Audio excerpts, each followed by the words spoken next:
2026 ICC men's టీ20 world cup కోసం భారత టీం స్క్వాడ్ను ప్రకటించారు. ఇదే స్క్వాడ్తో న్యూజిలాండ్తో వచ్చే టీ20 సిరీస్ కూడా ఆడనున్నారు.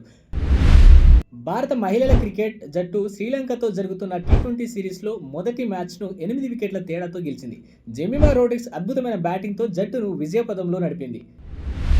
న్యూజిలాండ్ బే ఓవెల్లో జరిగిన మూడవ టెస్ట్లో వెస్టిండీస్పై న్యూజిలాండ్ భారీ ఆధిపత్యంతో గెలిచింది. ఫస్ట్ ఇన్నింగ్స్లో Devin Conway 227, Tom Latham 137, second ఇన్నింగ్స్లో టామ్ లాథమ్ 101 పరుగులు, డెవిన్ కాన్వే 100 పరుగులు చేయడంతో భారీ స్కోర్ తేడాతో గెలిచింది. ఆ లక్ష్య ఛేదనలో వెస్టిండీస్ 138కి ఆలౌట్ అయ్యి న్యూజిలాండ్ స్పష్టమైన విజయాన్ని సాధించింది. ఫస్ట్ ఇన్నింగ్స్లో కెవిన్ హోడ్స్ సెంచరీ చేసినా కూడా ఉపయోగం లేకపోయింది.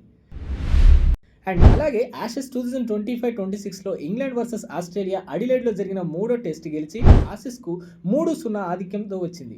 దీంతో ఆసెస్ సిరీస్ను ఆస్ట్రేలియా నిలబెట్టుకుంది.